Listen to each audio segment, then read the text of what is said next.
दोस्तों आज के इस वीडियो में हम देखने वाले हैं संविधान से रिलेटेड कुछ इंपॉर्टेंट क्वेश्चंस एंड आंसर्स। तो बने रहिए हमारे साथ वीडियो के एंड तक। एंड आज के वीडियो में आप कुछ ना कुछ बहुत इंपॉर्टेंट सीख के जाओगे। सो स्टार्ट करते हैं क्वेश्चन नंबर 1 से। यहाँ पे लिखा हुआ है भारतीय संविधान सभा की संघीय समिति के अध्यक्ष कौन थे। ऑप्शन दिए हुए Sardar Patel, doctor B R Ambedkar, Alladi Krishnaswami Iyer और पंडित जवाहरलाल नेहरू। तो गैस मैं आप लोगों को बता दूं, पंडित जवाहरलाल नेहरू जो थे हमारे राष्ट्रीय संघीय समिति शक्ति समिति के अध्यक्ष थे। अभी बढ़ते हैं क्वेश्चन नंबर 2 की तरफ। यहाँ लिखा हुआ भारतीय संविधान सभा की प्रारूप समिति के अध्यक्ष कौन थे। तो ये काफ़ी ज़्यादा इंपॉर्टेंट क्वेश्चन है, बहुत सारे आपके एग्जाम्स में आया हुआ है। तो इस क्वेश्चन का ऑप्शन दिया हुआ है डॉक्टर राजेंद्र प्रसाद, बी ऑप्शन दिया हुआ है जवाहरलाल नेहरू, सी ऑप्शन दिया हुआ है B R Ambedkar and D option दिया हुआ है पुरुषोत्तम दास टंडन। तो इसका जो करेक्ट आंसर है वो है C option, doctor B R Ambedkar जो है वो हमारे प्रारूप समिति के अध्यक्ष थे। ठीक है, अब बात करते हैं संविधान सभा में सभी निर्णय किस आधार पर लिए गए। ठीक है, अब तो ये बहुत कंफ्यूजिंग क्वेश्चन है। एंड इसके ऑप्शन दिए हुए हैं एकता और अखंडता, बहुमत, सर्वसम्मति, सहमति और समायोजना। तो इसका मैं करेक्ट ऑप्शन आपको बता दूं डी है, जो कि हमारे सहमति और समायोजना। वहाँ पे बहुमत या सर्वसम्मति ऐसा कुछ भी नहीं दिया गया, सहमति और समायोजना के हिसाब से सारे निर्णय लिए गए थे। चलते हैं क्वेश्चन नंबर 4 पे। यहाँ पे लिखा हुआ भारतीय संविधान सभा में महिला सदस्यों की कुल कितनी संख्या थी। तो आप ऑप्शन देख लो, ए दिया हुआ है 10, बी दिया है 12, सी दिया है 13 एंड डी दिया है 15। तो मैं आपको इसका करेक्ट ऑप्शन बता दूं, संविधान सभा में महिला सदस्यों की कुल संख्या 15 थी। ठीक है, तो ये काफ़ी ज़्यादा इंपॉर्टेंट क्वेश्चन है। अब सभी महिला सदस्यों के मैं नाम भी बता सकता था, बट वो आपके एग्जाम पॉइंट ऑफ व्यू से उतना ज़्यादा इंपॉर्टेंट नहीं है। तो आप इतना याद रखो कि संविधान सभा जो बनी थी उसमें 15 महिला सदस्य थी। ठीक है, अब 5th नंबर जो क्वेश्चन है वहाँ पे लिखा हुआ है संविधान निर्मात्री सभा में झंडा समिति के अध्यक्ष कौन थे। तो ऑप्शन दिया हुआ है A J B Kripalani, B doctor Rajendra Prasad, C B R Ambedkar and D Jawaharlal Nehru. तो इसका जो करेक्ट ऑप्शन है वो राजेंद्र प्रसाद है। झंडा समिति जो हमारी थी उसके अध्यक्ष हमारे राजेंद्र प्रसाद जी थे। ठीक है, तो आपको अगर गाइस किसी भी क्वेश्चन का आंसर मुझसे पहले आ रहा है तो आप उसका आंसर कमेंट कर सकते हो, ताकि हमारा और आपका इंटरेक्शन बना रहे। तो क्वेश्चन नंबर 6 पे भी चलते हैं। यहाँ पे दिया हुआ है भारतीय संविधान में सम्मिलित किस भाषा के लिए 2011 तक ज्ञानपीठ पुरस्कार नहीं दिया गया था। मतलब किस भाषा के लिए 2011 तक ज्ञानपीठ पुरस्कार नहीं दिया हुआ। तो ए नंबर है मराठी, बी है सिंधी, सी है हिंदी एंड देखो सिंधी हिंदी कैसा राइम बनना है। ठीक है, एंड डी है हमारा गुजराती। तो इसका मैं ऑप्शन बता दूं आपको, बी है सिंधी जो है उसको 2011 तक ज्ञानपीठ पुरस्कार नहीं दिया गया था। एंड अब आपको मैं बता दूं कि टोटल 22 लैंग्वेजेस हैं जो कि हमारे भारतीय संविधान में उल्लिखित हैं। ठीक है, क्वेश्चन नंबर 7 पे मूव करते हैं अभी। यहाँ पे लिखा हुआ भारतीय संविधान में नवी अनुसूचित परिवर्धित हुई। एंड ऑप्शन दिया हुआ प्रथम संशोधन द्वारा, 8वें संशोधन द्वारा, 9वें संशोधन द्वारा या 42वें संशोधन द्वारा। तो मैं आपको इसको बता दूं कि प्रथम संशोधन में ही हमारी नवी अनुसूचित परिवर्धित हो गई थी। क्वेश्चन नंबर 8 है संविधान पांडुलेखन समिति के अध्यक्ष निम्न में से कौन नहीं था। ठीक है, क्वेश्चन को ध्यान से पढ़ना है। यहाँ पे लिखा हुआ पांडुलेखन समिति का अध्यक्ष कौन नहीं था।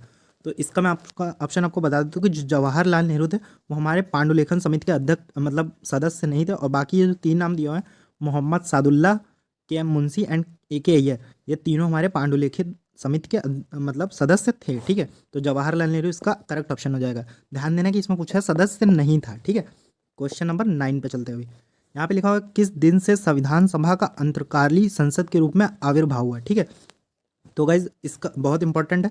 तो 26 जनवरी 1950 जो दिन है उसके दिन संविधान सभा संसद में आविर्भाव हुआ। ठीक है, संविधान सभा का। ठीक है, तो इसको ध्यान में रखना। फिर क्वेश्चन नंबर 10 हमारे सामने कह रहा है कि भारतीय संविधान की प्रस्तावना पर किस क्रांति का प्रभाव नहीं झलकता। अब देखना, भारतीय संविधान की प्रस्तावना पर। ठीक है, तो आप इस क्वेश्चन में कंफ्यूज हो सकते हो, तो ध्यान से देखना। फ्रांसीसी क्रांति, अब ये देखो इनके सन भी मैंने आगे लिख दिए क्योंकि ये भी इंपॉर्टेंट है। फ्रांसीसी क्रांति जो कि 1789 में हुई, उसका प्रभाव नहीं पड़ा। या फिर बी अमेरिकी क्रांति जो कि 1776 में हुई, या फिर बोल्शेविक क्रांति 1917 में, या फिर चीन की क्रांति 1912 में। तो बहुत सारे बच्चे इस सी और डी ऑप्शन में कंफ्यूज रहते हैं। तो मैं आपको बता दूं, चीन की क्रांति का कोई भी असर हमारी संविधान की प्रस्तावना पर नहीं पड़ा, और बाकी इन तीनों का कुछ ना कुछ प्रभाव देखने के लिए संविधान की प्रस्तावना में मिलता है। ठीक है, तो इसका ऑप्शन हो जाएगा चीन की क्रांति। क्वेश्चन नंबर 11 देखते हैं। यहाँ पे लिखा हुआ है भारत के संविधान का निर्माता किसे माना जाता है।